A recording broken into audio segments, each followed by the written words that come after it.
खबर उत्तर प्रदेश गोंडा से। थाना तरबसगंज क्षेत्र के अंतर्गत मौजा मनहाना ग्राम पूरे भोपाल का, जहां पीड़िता कृष्णवती शर्मा न्याय के लिए दर दर भटक रही है। पीड़िता ने बताया कि कभी मुख्यमंत्री पोर्टल तो कभी डीएम ऑफिस तो कभी एसपी ऑफिस के चक्कर अनगिनत बार लगा चुकी है, मगर थानों द्वारा दबंग के साथ मिलकर गलत रिपोर्ट प्रेषित की जाती है। अधिकारियों को भी गुमराह किया जाता है। दबंग आए दिन महिला को मारते पीटते हैं, भद्दी भद्दी गालियां। पीड़िता इस कदर डरी हुई है, अपना घर छोड़कर अपनी बहन के यहाँ रहने को मजबूर है। इस प्रकरण में जब पीड़िता थाने पर जाकर आप बीती बताती है तो उसे वहां से बाहर का रास्ता दिखाया जाता है। अब ऐसे में न्याय की उम्मीद भला क्या ही होगी। आखिर कब तक पैसों के दम पर पीड़िता की सिसकियां थाने में दबा दी जाती हैं। दबंगों ने इस कदर पीड़िता को परेशान कर रखा है कि पीड़िता वहां से पलायन होने को मजबूर है। ऐसे में सबसे बड़ा सवाल तरबसगंज थाने की पुलिसिया कार्यशैली पर बड़ा प्रश्न चिन्ह है। घूम फिर कर सवाल एक ही हो जाता है, जहां सूबे की सरकार दबंग पर नकेल कसने की बात कह रही है और साथ ही महिला शक्तिकरण का दम भरती है, तरबसगंज थाने की पुलिसिया कार्यशैली उसका दम निकालने पर क्यों तुली है। आखिर कब तक सच का गला घूटा जाएगा, ये सवाल आज भी है। क्या नाम है आपका? कृष्णावती। ये कौन सा गांव है जहाँ की आप रहने वाली हैं? बोहलपुर है सर। बोहलपुर हुआ। क्या घटना घटित हुई थी, शुरू से आप बताएं। 2014 में सर हमारी लड़की बड़ी वाली बीमार थी, जिसको लेके मैं भर्ती थी गोंडा जी अनीता मिश्रा के यहाँ। जी। और छोटी लड़की हमारी, 2 छोटे छोटे बच्चे थे और एक लड़की, 3 बच्चे हमारे घर पे रहते थे जी। और ये लोग उसके साथ बलात्कार के, जिसको 4 लड़कों का बाप है, वासुदेव। कितने लोगों ने किया? वासुदेव खाली अकेला। वासुदेव ने किया। हाँ, तो शादीशुदा होते वक्त उसके 4 बच्चे भी थे। रिश्ते में मामा लगता था सर। इस जो घटना की जानकारी उसकी पत्नी को हुई तो उसकी पत्नी ने विरोध नहीं किया? अब क्या पता सर कि पत्नी को थी कि नहीं थी।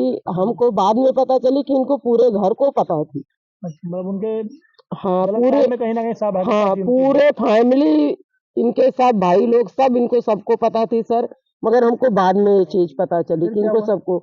तो 8-10 दिन तक ये लोग दबाव बना रहे, सब जगह से रिश्तेदार बुला रहे, पुलिस बुला रहे सुलह लगाने के लिए। जी थाने पे भी गए, वहाँ की सुलह लगाओ। जी। तो मैं बोली सर हमको सुलह लगवा रहे हो, ये लोग डेली हमको मार रहे हैं, मार खा खा के हम सुलह लगाएंगे। यहाँ पे एक प्रधान थे जगत नारायण, वो भी आए सुलह लगवाने के लिए। जी तो मैं बोली सर भैया ऐसे कैसे सुलह लगा लें। बोले कि सुलह नहीं लगाओगी तो क्या क्या करोगी। मैं बोली मार खा खा के तो सुलह नहीं लगवा पाऊंगी। तो बोलने लगी कहाँ जाओगी। मैं बोली जहाँ ऊपर वाला ले जाएगा वहां तक जाऊंगी। फिर क्या हुआ? फिर मैं महिला थाने गई। जी महिला थाने वहाँ एसपी के यहाँ गई। जी। एसपी के यहाँ हमको कलाधर पांडे हैं वहाँ, जो कि अभी भी गोंडा में वकील हैं, वो ले जाके पेश करवाए हमको। और वहाँ महिला थाने में हमारा मुकदमा पंजीकृत हुआ। जब मुकदमा लिखाया सर तो ये लोग गाड़ाबंदी की, जी। जो कि महिला दरोगा भी देखी कि इनके आगे पीछे घूम रहे हैं। मतलब सुलह तो लगाने का जवाब हाँ दबाव बना रहे हाँ थे। हाँ, जी तो वो हमको आने नहीं दी। फिर रात में हमको एक लोग यहाँ से गए तो बाइक से लेके आए घर। जी। और फिर उसके बाद में जब इनका लड़का जेल चला गया, उसके बाद में सर भैया हमारा घर ये जला दिए, हम लोग को मारे पीटे। 2 बजे दिन में मारे हैं, इतना मारे हैं कि खाली जान बची है बस, और कोई ये नहीं कि हम बच गए। उसी वजह से अभी भी हमारी सर में दर्द रहता, दिमाग की इलाज चल रही है। अभी हमारा घर भी जलाए, मारे पीटे। अब ये घर हमारा पूरा कब्जा कर ले रहे, 3 नादों की चन्नी तोड़ दिए।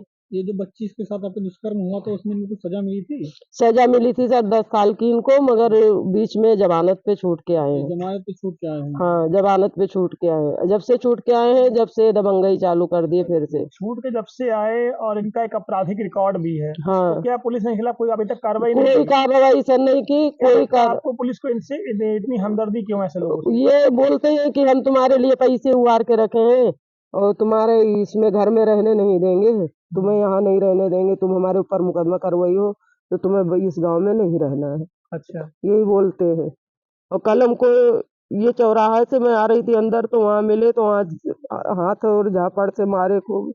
बोले ऐसा मारूंगा कि जिससे तुम्हें चोट नहीं लगेगी दिखाने लायक चोट नहीं लगेगी, तुम्हें अंदरूनी चोट लगेगी। अच्छा, तो इसकी जानकारी आपने थाने में दी? गई थी सर, कोई जानकारी हमारी कोई सुनवाई, इसीलिए तो आज एसपी के यहाँ गई थी मैं कि मारे पीटे। फोन भी मैं रात में भी लगाई थी, सुबह भी लगाई थी एसपी के यहाँ। मतलब तरबगंज पुलिस की पूरी कृपा गुंडों पे बरस रही है। हाँ पूरी सर, आते हैं जो कुछ बोलने लगे तो बोलते हैं अरे पुरानी बात हमको नहीं सुनना है। तो बोली सर पुरानी बात नहीं सुनोगे तो हमारी इनकी दुश्मनी क्या है, क्यों हमारा घर कब्जा कर रहे हैं, यही हो रहा है।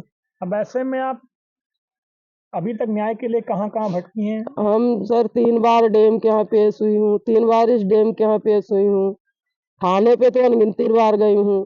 तरबगंज थाने पे? हाँ, और 3 बार एसपी के यहाँ पेश हुई, और शेर साहब के यहाँ तो बुलाए थे, कहीं से एप्लीकेशन आया था तो वहाँ भी 2 बार गई थी। कहीं से आपको कोई रोशनी नहीं दिख कोई रही? रोशनी, कुछ नहीं दिख रहा क्या सर। चाहती हैं आप?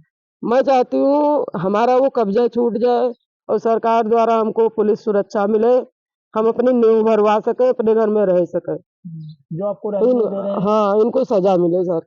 Bureau report, news hub Bharat.